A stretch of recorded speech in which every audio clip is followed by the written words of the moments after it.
Hello students, today we will start the revision of the question bank. Our first topic is the French Revolution and the idea of nation from the chapter The Rise of Nationalism in Europe. Student इस topic में ये बताया गया है कि जो French revolution जो सबसे पहले 1789 में स्टार्ट हुआ था, तो उस फ्रेंच रेवोल्यूशन की जब बिगिनिंग हुई थी तो ये आइडिया कैसे आया और उस आइडिया को एक रूप देने के लिए कौन कौन से मेजर्स अडॉप्ट किए गए थे। तो फ्रेंच रेवोल्यूशनर्स जो थे, जो कि क्रांतिकारी थे, जो कि बहुत ज़्यादा रेवोल्यूशन में जो सबसे ज़्यादा पार्टिसिपेट कर रहे थे, तो लोगों के अंदर एक कलेक्टिव आइडेंटिटी, एक कॉमन आइडेंटिटी की जो फीलिंग होती है उसको अराइज करने के लिए कुछ स्टेप्स उठाए गए थे ताकि सब लोग ज़्यादा से ज़्यादा इस रेवोल्यूशन में पार्टिसिपेट कर सकें।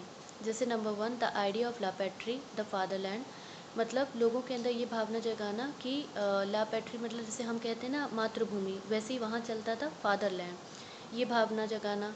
ली सिटीन्स मतलब नागरिकों की बात हो रही है, सिटीजन्स की बात करी जा रही है।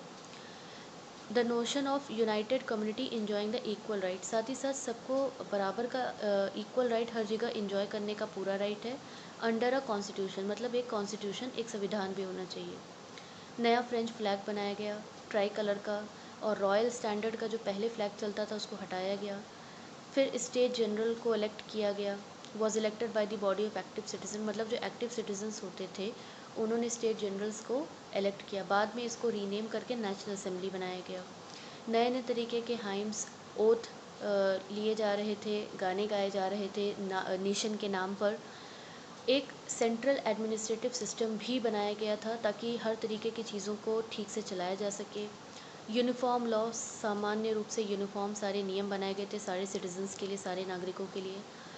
और जितनी भी इंटरनल जो कस्टम ड्यूटीज़ लगती थी, जो भी मतलब टैक्स लग रहा था, या उसको पूरी तरीके से अबॉलिश किया जा रहा था, ख़त्म किया जा रहा था। और हर जगह पर एक ही जैसा वेट करना, सामान को नापने का, मेजर करने का तरीका अडॉप्ट किया जा रहा था।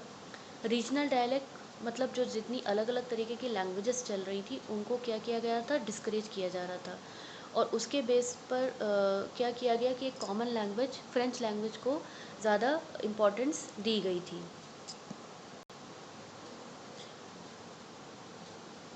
Napoleonic code, civil code 1804, Napoleonic code को सिविल कोड 1804 भी कहा जाता है स्टूडेंट्स, और ये नेपोलियन ने इंट्रोड्यूस किया था।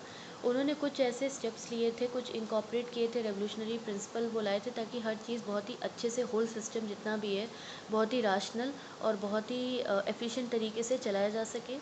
जैसे उन्होंने सबको एक तरीके से ट्रीट किया था, मतलब इक्वल सबको माना था, और उनकी नज़र में, लॉ की नज़र में हर कोई, हर सिटीज़न जो है वो बराबर है। दूसरा, सबको प्रॉपर्टी का राइट है। और जो लोग बाय बर्थ मतलब जिनको जन्म से ही बहुत सारे एडवांटेजेस मिले हुए हैं, उनको उन्होंने कहा था कि वो एडवांटेजेस गलत हैं। This code word exported to the region under the French control, साथ ही साथ ये जो चीज़ें थी इन्होंने अलग अलग, जहाँ तक उनका फ्रेंच कंट्रोल था, जहाँ जहाँ तक उनकी पावर थी, उन्होंने इस लॉ को हर जगह, हर रीजन में पहुँचा दिया। साथ ही साथ जो फ्यूडल सिस्टम होता था उसको भी इन्होंने अबॉलिश किया, किसानों को फ्री कर दिया सर्फडम से, जितने भी मैनुअल ड्यूज़ लग रहे थे उसको भी अबॉलिश कर दिया। टाउन में जो गिल्ड सिस्टम चलता था, गिल्ड सिस्टम मतलब जो भी न्यू कमर होते थे, जो बिज़नेस करना चाहते थे, तो उनको नहीं करने दिया जाता था क्योंकि गिल्ड होते थे और यही पूरा मोनोपोली हर जगह बना रखे थे। तो इस तरह की जो गिल्ड सिस्टम थी इसको भी इन्होंने रिमूव कर दिया था। ट्रांसपोर्ट और कम्युनिकेशन सिस्टम बहुत ही अच्छा हो चुका था। जो पीजेंट्स थे, जो फार्मर्स थे, जो आर्टिशियंस, कारीगर होते थे, जो वर्कर्स होते, तो उनको इनका काफ़ी फ़ायदा मिला। अब वो आराम से फ्री होके फ्री तरीके से क्या कर सकते थे, मार्केट में काम कर सकते थे। बिजनेसमैन और जो स्मॉल स्केल प्रोड्यूसर्स होते थे सामान के, तो उन्होंने मतलब ये जो यूनिफॉर्म लॉ थे, स्टैंडर्डाइज वेट और मेजर करने का तरीका था, और एक कॉमन नेशनल करेंसी चल रही थी, इन सब का एडवांटेज उठाया और एक रीजन से दूसरी जगह, रीजन तक वो अपना सामान को एक्सचेंज करने लगे, गुड्स का मूवमेंट करने लगे। लेकिन फिर भी नेपोलियन के इतने सारे स्टेप्स लेने के बाद भी स्टूडेंट्स, नेपोलियन को हर जगह पर एक्सेप्ट नहीं किया गया था। उसके भी कुछ कारण थे, उसके कुछ रीजंस थे। जैसे कि नंबर 1, पहले तो लोगों ने फ्रेंच आर्मी, जो कि नेपोलियन की आर्मी थी, उसको एक हार्बिंगर ऑफ लिबर्टी की तरह ट्रीट किया कि मतलब एक समवन, कोई एक ऐसा इंसान, कोई ऐसा पर्सन जो कि मतलब अब चीज़ों को चेंज कर रहा है। लेकिन धीमे धीमे लोगों को ये चीज़ समझ में आने लगी कि ये चीज़ें इतनी लोगों को ये चीज़ समझ में आने लगी, और उनका जो इंथुजियाज़म था, जो उनका जो जोश था, वो धीमे धीमे क्या होने लगा, ठंडा होने लगा। अब लोगों को ये क्लियरली समझ में आ रहा था कि जो भी चीज़ें ये हो रही हैं वो उनके लिए एडवांटेज नहीं है। लोगों को पॉलिटिकल फ्रीडम नहीं मिल रहा था, लोगों के ऊपर टैक्स बढ़ाए जा रहे थे, सेंसरशिप लगाया जा रहा था। सेंसरशिप का मतलब कि हर जो चीज़ पब्लिश की जा रही थी, जो जो पब्लिश हो रही थी न्यूज़पेपर में या मैगजीन्स में, या जो चीज़ भी हो रही थी उस पर रोक लगाई जा रही थी। Force conscription into the French army, लोगों की ज़बरदस्ती फ्रेंच आर्मी में भर्ती कराई जा रही थी, उनकी उनकी मतलब उनकी इच्छा नहीं भी है तब भी। तो ये सारी चीज़ें मिलकर क्या हुई, ये सारी चीज़ें जो है नेपोलियन के अगेंस्ट में चली गई। इसलिए नेपोलियन को सारे रीजन्स में एक्सेप्ट नहीं किया गया था, और वो हर जगह इतना ज़्यादा पॉपुलर नहीं हो पाए थे। New conservative after 1815। स्टूडेंट, ये वो टाइम है जब नेपोलियन जो है वो हार चुके हैं। 1815 का टाइम है, वो हार चुके हैं। और साथ ही साथ यूरोपियन गवर्नमेंट थी जो कि बहुत ही कंजर्वेटिव थी, मतलब वो एक इस तरीके की गवर्नमेंट थी जो कि किसी भी तरीके का चेंज जल्दी एक्सेप्ट नहीं करती थी। तो अब कंजर्वेटिव ये बिलीव करते थे कि जो भी चेंजेस किए गए हैं, या अब हमको क्या करना है, जो चीज़ें रिफॉर्म की गई हैं उनमें से क्या रखना है, क्या हटाना है, अब ये इनको डिसाइड करना था। They realized from the changes initiated by Napoleon that modernization could in fact strengthen the traditional institution like the monarchy. जो भी नेपोलियन ने चेंजेस किए थे यूरोप के अंदर, तो कंजर्वेटिव जो थे उनको ये बात समझ में आ गई थी कि जो भी इनिशिएटिव नेपोलियन ने लिया कि कैसे उनको यूरोप को मॉडर्नाइज करना था, तो अब कंजर्वेटिव्स को ये बात समझ में आ गई थी कि इनफैक्ट जो नेपोलियन ने किया उनसे तो उनके जो इंस्टीट्यूशन है, जैसे मोनार्की सिस्टम जैसा वो चाह रहे थे, तानाशाही, तो वो इनके लिए एक प्लस फैक्टर हो सकता है। तो कुछ चीज़ें उनको नेपोलियन की सही भी लगी। It could make state power more effective and strong. उनको ये समझ में आने लगा था कि अब जो नेपोलियन ने किया है उसकी वजह से उनका स्टेट पावरफुल हो सकता है, स्ट्रॉन्ग हो सकता है। A modern army, an efficient bureaucracy, a dynamic economy, the abolition of feudalism and serfdom could strengthen the autocratic monarchy of Europe.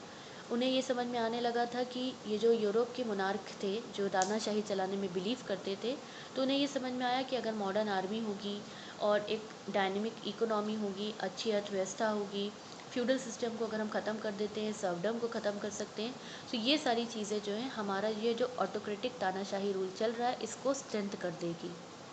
1815 में यूरोपियन पावर जिन्होंने मिलकर नेपोलियन को हराया था, जैसे कि ब्रिटेन, रशिया, प्रूशिया, ऑस्ट्रिया, इन्होंने कलेक्टिवली नेपोलियन को हराया, और उसके बाद ये वीनिया नाम की जगह पर मिले ताकि उनको यूरोप के ऊपर सेटलमेंट करना था कि अब क्या करना है।